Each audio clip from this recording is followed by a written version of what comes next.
নমস্কার বন্ধুরা, আপনারা দেখছেন ডিজিটাল বাংলা অনলাইন চ্যানেল। এই মুহূর্তে গুরুত্বপূর্ণ আপডেট রয়েছে। চ্যানেলে নতুন দর্শক হলে অবশ্যই চ্যানেলটিকে সাবস্ক্রাইব করে পাশে থাকা বেল আইকনটি অন করে রাখবেন। বকেয়া দিয়ে শূন্যপদ নিয়োগ, প্রতিহিংসামূলক বদলির প্রত্যাহার সহ একাধিক দাবিতে সামনে রেখে নবান্নের কাছে অবস্থান করছে সংগ্রামী যৌথ মঞ্চ। এবং সংগ্রামী যৌথ মঞ্চের ধর্নায় বিরোধী দলনেতা শুভেন্দু অধিকারী তার বক্তব্য, সংগ্রামী যৌথ মঞ্চ অরাজনৈতিক সংগঠন। তারা রাজ্য সরকারের দ্বারা বঞ্চিত, পীড়িত, শোষিত এবং আক্রান্ত যতগুলি কর্মসূচিতে আমাকে ডাকা হয়েছে, রাজনৈতিক উদ্দেশ্য এবং ভোটের পাটিগণিতের অঙ্কের বাইরে দাঁড়িয়ে আসার চেষ্টা করেছি। এবং সংগ্রামী যৌথ মঞ্চ বকেয়া ডিএসও একাধিক দাবিতে 700 দিন ধরে যে আন্দোলন করছে তাকে অভিনন্দন জানিয়েছে বিরোধী দলনেতা শুভেন্দু অধিকারী। এবং বলছেন যে অত্যাচারী মুখ্যমন্ত্রীর কয়েক দফায় ভিক্ষার মতো করে ছুড়ে দেওয়া 3-4% দিয়ে আপনারা যা পাচ্ছেন সেটাও সংগ্রামী যৌথ মঞ্চের আপোষহীন লড়াইয়ের ফল। মঞ্চ থেকে রাজ্য সরকারের অনুদানের রাজনীতি নিয়েও সফল হয়েছেন বিরোধী দলনেতা শুভেন্দু অধিকারী। আরও কি বললেন দেখে নিন সরাসরি। জ্ঞাপন করি, সংগ্রামী যৌথ মঞ্চ একটি অরাজনৈতিক প্ল্যাটফর্ম এবং তারা সরকারের দ্বারা, রাজ্য সরকারের দ্বারা শুধু বঞ্চিত নয়, পীড়িত, শোষিত এবং আক্রান্ত। সংগ্রামী যৌথ মঞ্চে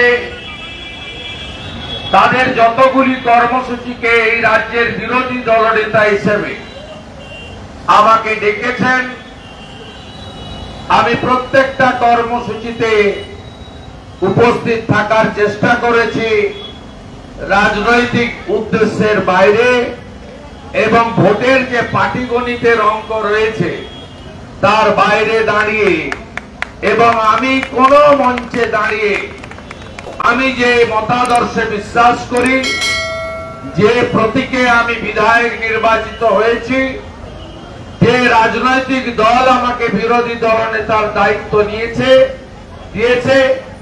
আমি সেই ব্যাপারে কখনোই আপনাদেরকে আমার মতাদর্শ জোর করে চাপিয়ে দিতে চাইনি। আমি মনে করেছি এই রাজ্যের বিরোধী দলনেতার ভূমিকা এটাই হওয়া উচিত, যারাই সরকারের দ্বারা আক্রান্ত, পীড়িত, শোষিত হবে, তিনি যে দলের হোক, যে ধর্মের হোক, যে বর্ণের হোক, তার ব্যক্তিগত পরিচিতি যাই হোক, তার পাশে রাজ্যের বিরোধী দলনেতাকে দাঁড়ানো উচিত। সেই কর্তব্য আমি পালন করে চলেছি। আপনাদের আমি হ্যাটস অফ জানাই। প্রায় 700 দিন হতে চলেছে আপনাদের এই লড়াই এবং সংগ্রাম। এই লড়াই সংগ্রামে আপনারা যে একা উপকৃত হবেন তা নয়, উপকৃত হবেন সমগ্র কর্মচারী, শিক্ষক, শিক্ষাকর্মী এবং সাথে সাথে এই বাংলার কর্মপ্রার্থী, শিক্ষিত, বেকার যুবক যুবতী এবং অবসরপ্রাপ্ত সর্বস্তরের কর্মচারী, শিক্ষক, শিক্ষাকর্মীগণ। এই লড়াই আপনাদের যারা এতদিন পর্যন্ত এগিয়ে এনেছেন, কারণ আমরা স্বামী বিবেকানন্দের শিষ্য। স্বামীজি সবসময় বলে গেছেন, আমি বলে কিছু হয় না, আমিত্ব যার মধ্যে ঢুকবে তার ধ্বংস অনিবার্য। আমরা একটা টিম, আমি, ভাস্কর ঘোষ মহোদয়, অনিরুদ্ধ ভট্টাচার্য মহোদয়, সুদীপ চন্দ্র মহোদয়, সন্দীপ ঘোষ মহোদয়, চন্দন চ্যাটার্জি, চন্দন গোড়াই, অভিজিৎ রায় সহ এই সংগ্রামী যৌথ মঞ্চের প্রত্যেকটি নেতৃত্বকে হ্যাটস অফ জানাই, স্যালুট জানাই, শ্রদ্ধা জানাই, কৃতজ্ঞতা জানাই, অন্তর থেকে তাদেরকে বন্দন করি। আপনাদের দাবি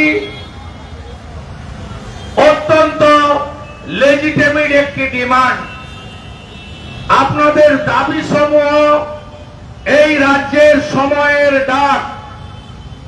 এই দাবি আমি মনে করি ইতিমধ্যে মুখে প্রকাশ না ঘটালেও এই রাজ্যের অত্যাচারিণী মুখ্যমন্ত্রী তিনি আজকে যে কয়েক দফায় ভিক্ষার মতো করে ছুড়ে দেওয়া 3%, 2%, 4% ইত্যাদি যে ঘোষণা করেছেন আপনারা পাচ্ছেন, সেটাও কিন্তু সংগ্রামী যৌথ মঞ্চের এই আপোষহীন লড়াইয়ের ফল।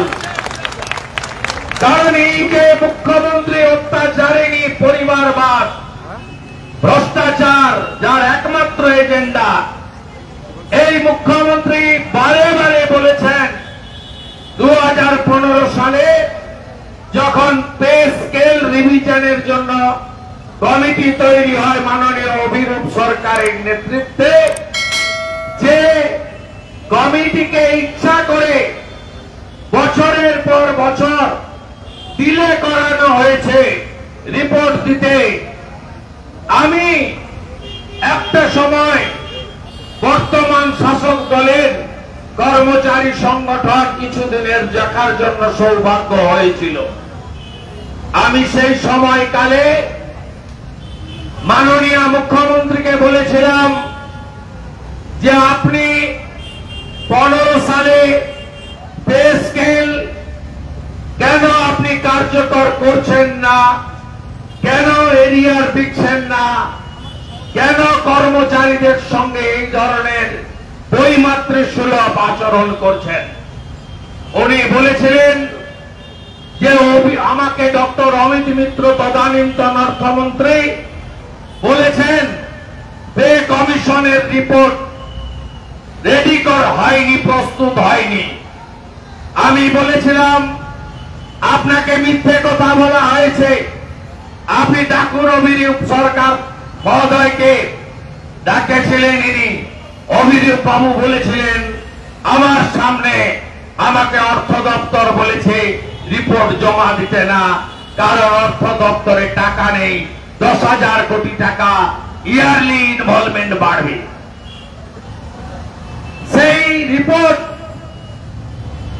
19 সালে যখন লোকসভা নির্বাচনে তৃণমূলের ভরাডুবি হল, 18টা আসনে বিজেপি এবং 2টো আসনে কংগ্রেস জিতল, তারপরে মমতা বন্দ্যোপাধ্যায় ভয় পেলেন, তিনি এই রিপোর্ট আংশিকভাবে কার্যকর করলেন।